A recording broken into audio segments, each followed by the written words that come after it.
सोनू सूद की directorial debut movie जिसे action के नाम पर बेचा जा रहा था फाइनली आज रिलीज हो चुकी है और मूवी मुझे उतनी कुछ खास नहीं लगी। हाँ, गेम चेंजर जितनी बुरी तो नहीं है, आपका ठीक ठाक एंटरटेनमेंट तो कर ही देती है, पर हमें वो किक नहीं मिली जो एनिमल और मार्को देखकर मिली थी। उसके कुछ रीजंस भी है जिसे आज हम इस वीडियो में डिस्कस करने वाले हैं। साथ ही साथ सोनू सूद के डायरेक्शन के बारे में भी बात करनी है क्योंकि इस कैटेगरी में सोनू सूद ने झंडे गाड़ दिए हैं। हाँ, उनके किए गए काम से इम्प्रेस हुआ हूँ। उन्होंने डायरेक्टर के तौर पर मूवी की कंटिन्यूटी और छोटी छोटी चीजों का बहुत ही ज्यादा ध्यान रखा है, पर जब बात आती है एग्जीक्यूशन की, स्मूथनेस की, तब सोनू सूद मात खा जाते हैं। मूवी के बहुत सारे एक्शन सीक्वेंस हमें कभी एनिमल मूवी की याद दिलाते हैं तो कभी जॉन विक मूवी की याद दिलाते हैं और मूवी यहीं पर मात खा जाती है क्योंकि ना चाहते हुए भी हम उन मूवी से कंपेयर कर बैठते हैं और उसी वक्त सोनू सूद की फतेह मूवी कमजोर दिखाई देती है क्योंकि हमारे पास ऐसे भी लोग हैं जो फिर मूवी को सीधा सीधा कॉपी कहने लगते हैं, जो मूवी के लिए बिल्कुल भी अच्छा नहीं है। मूवी को एक एक्शन मूवी के नाम पर बेचा गया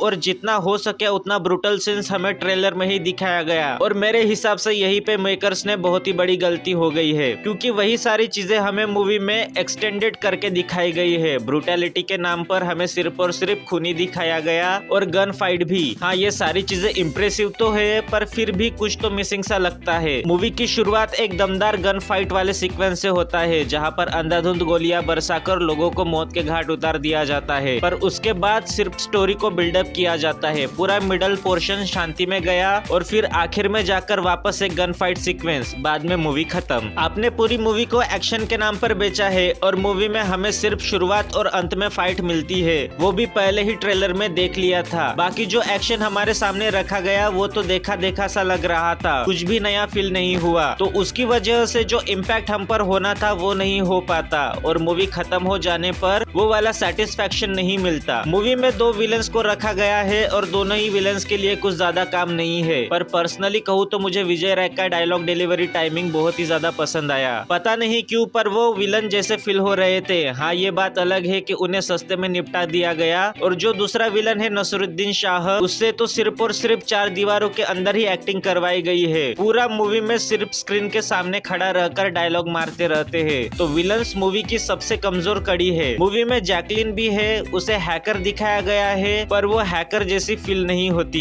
कमजोर कड़ी में मूवी का म्यूजिक भी पकड़ लो, पता नहीं सोनू सूद ने किसे म्यूजिक देने के लिए पकड़ कर लाया है, कुछ इम्पैक्ट फील ही नहीं होता। म्यूजिक में कुछ गर्माहट ही नहीं है, जिससे होता ये है कि जो स्क्रीन पर हमें दिख रहा म्यूजिक उससे मैच ही नहीं करता और फिर एक बार सीन का जो इम्पैक्ट हम पर होना था वो हो नहीं पाता। पूरी की पूरी मूवी सोनू सूद अपने कंधों पर लिए है, उनके अलावा मूवी में कोई भी शाइन नहीं कर पाता। और रही बात स्टोरी की, तो किसी भी एक्शन मूवी में स्टोरी सिर्फ दो शब्दों की होती है, माइंडलेस एक्शन, पर इसमें थोड़ा सा बैक स्टोरी देने की कोशिश की है, पर ये सिर्फ कोशिश ही है। सोनू सूद के बारे में बताना चाहूंगा कि जब मैंने मूवी का ट्रेलर देखा तब मुझे सोनू सूद के एक्सप्रेशंस में कमियां दिखाई दे रही थी, पर मूवी में ऐसा कुछ भी नहीं है। एक स्टाइलिश हीरो के तौर पर सोनू सूद शाइन करते हैं। हाँ, थोड़ा सा एक्शन सीक्वेंस अलग होते तो हमारा मूवी देखने का एक्सपीरियंस कुछ डिफरेंट हो जाता था। मेरे तरफ से मूवी को 5 में से 2.5 स्टार, पर फिर मैं कहना चाहूंगा कि आप एक बार सोनू सूद को मौका दीजिए और एक बार जरूर मूवी देखनी चाहिए। बंदे ने बहुत ही ज्यादा मेहनत की है।